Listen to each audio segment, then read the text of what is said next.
Bismillahirrahmanirrahim. Assalamualaikum warahmatullahi wabarakatuh. Waalaikumsalam warahmatullahi wabarakatuh.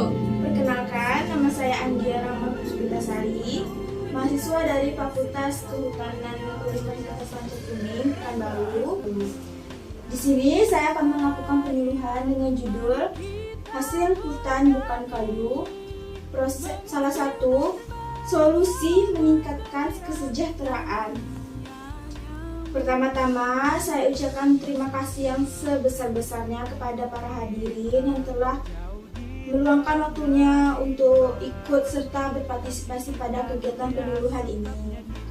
Untuk menyingkat waktu, saya lanjut aja langsung ke pembahasan penyuluhan kita.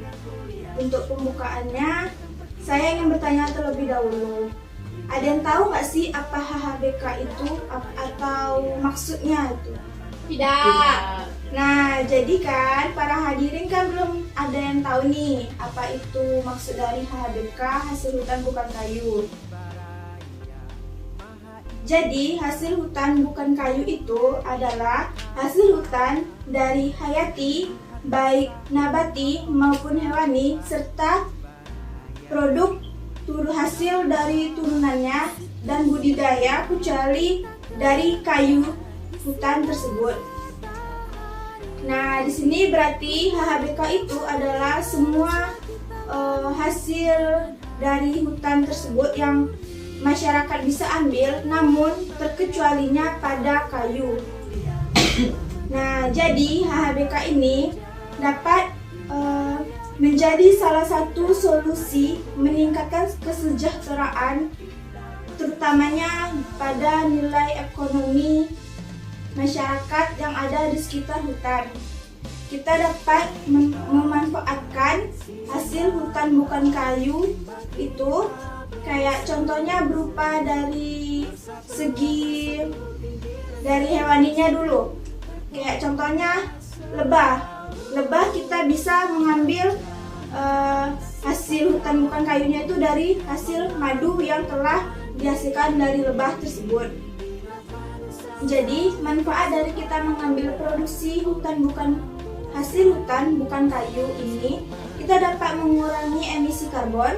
Selain itu, dari kita telah mengurangi emisi karbon, kita dapat mengembangkan HHBK ini sangat strategisnya untuk dapat meningkatkan pendapatan bagi masyarakat di sekitar hutan dan memperluas lapangan kerja para masyarakat khususnya, dan meningkatkan nilai tambah serta pendapatan negara serta pemerataan pembangunan pada daerah terkhususnya pada sekitar hutan.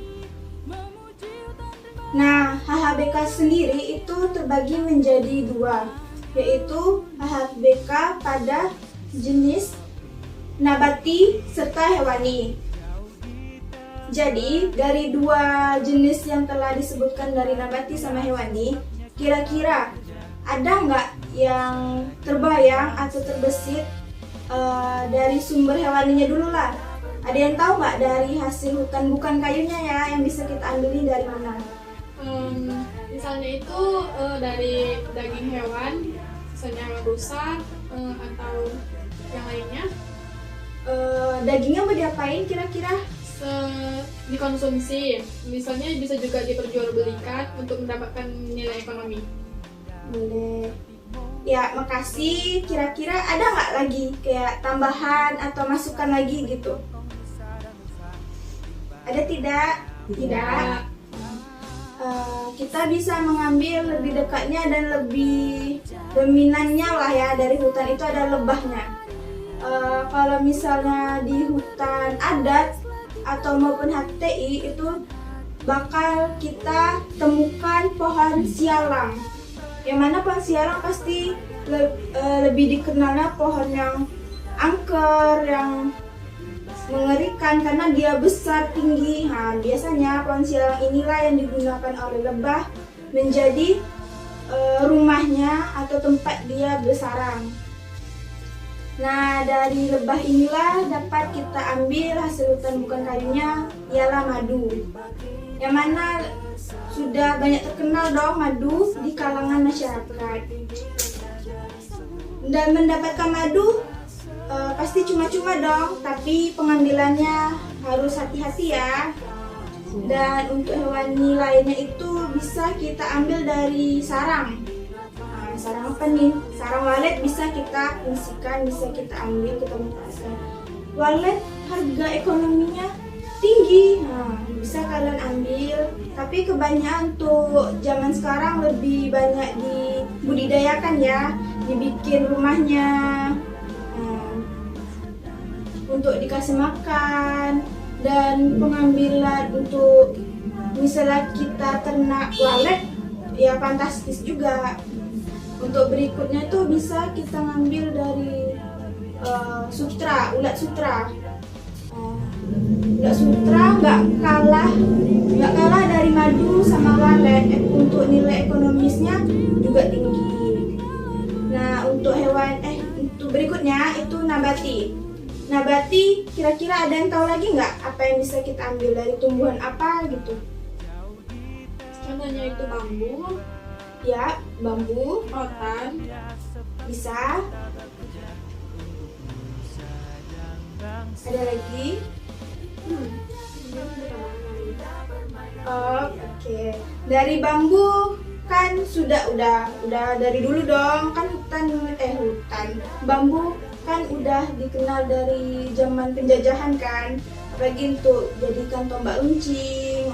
Tapi untuk sekarang, untuk hasil ekonomisnya bisa kita buat bambu ini kita olah menjadi apa kira-kira? Bisa kita olah juga menjadi bahan makanan.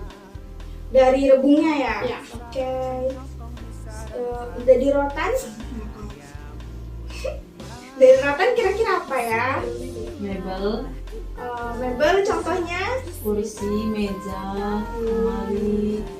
Nah, untuk tambahan bambu kayaknya untuk zaman sekarang, kalau untuk ya di kota-kota bisa dijadikan briket arang ya. Nah, itu tuh kayak arang, jatuhnya kayak lebih ekonomis gitu, nggak perlu cari-cari kayu bakar. Kita tinggal bikin briket arang dari bambu dan itu harganya juga sudah lumayan oke lah, fantastis juga.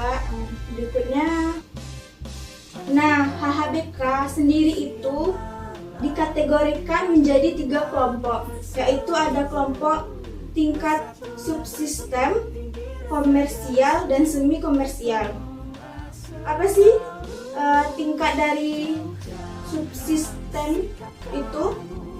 Nah, tingkat subsistem sendiri itu adalah produk yang kita ambil dari hutan dan kita olah secara sederhana. Dan tingkat subsistem ini itu dipasarkan atau diolah menggunakan peralatan yang sederhana. Jadi kita ambil dari hutan, kita olah dengan peralatan sederhana, lalu kita pasarkan langsung secara sederhana seperti itu. Nah, tingkat komersial ini itu adalah produk yang diperdagangkan pada pasar yang baru berkembang. Kita ambil hasil dari hutan dan kita pasarkan pada pasar yang baru-baru berkembang. Dan berikutnya untuk yang komersial ini adalah produk yang kita pasarnya itu telah berkembang. Jadi kita yang komersial ini ya, kita cari pasarnya yang sudah maju, yang sudah berkembang. Nah, itu bedanya dari yang semi komersial sama yang komersial. Materi kita untuk penyuluhan sudah cukup sampai di bagian kategori pengelompokan 3 ini dalam teknis pemasaran hasil hutan bukan kayu yang telah kita ambil.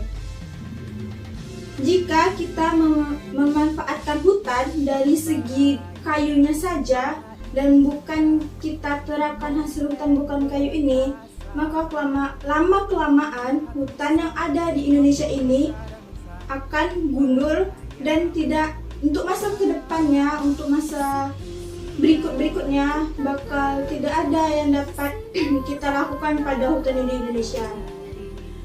Maka dari itu, kita jaga, lindungi, rawat, dan lestarikan hutan kita dengan menyerahkan hasil hutan bukan kayu kepada masyarakat di sekitar hutan, dan terutama pada intinya untuk diri kita sendiri terlebih dahulu.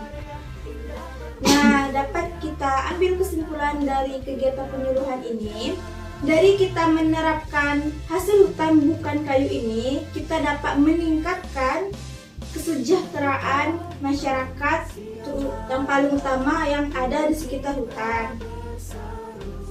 Baiklah, kegiatan penyuluhan kali ini kita cukupkan sampai di sini saja. Terima kasih atas partisipasinya dan telah meluangkan waktunya untuk kegiatan ini. Saya akhiri dan mohon maaf sebesar-besarnya bila ada kesalahan kata. Wassalamualaikum warahmatullahi wabarakatuh. Waalaikumsalam warahmatullahi wabarakatuh.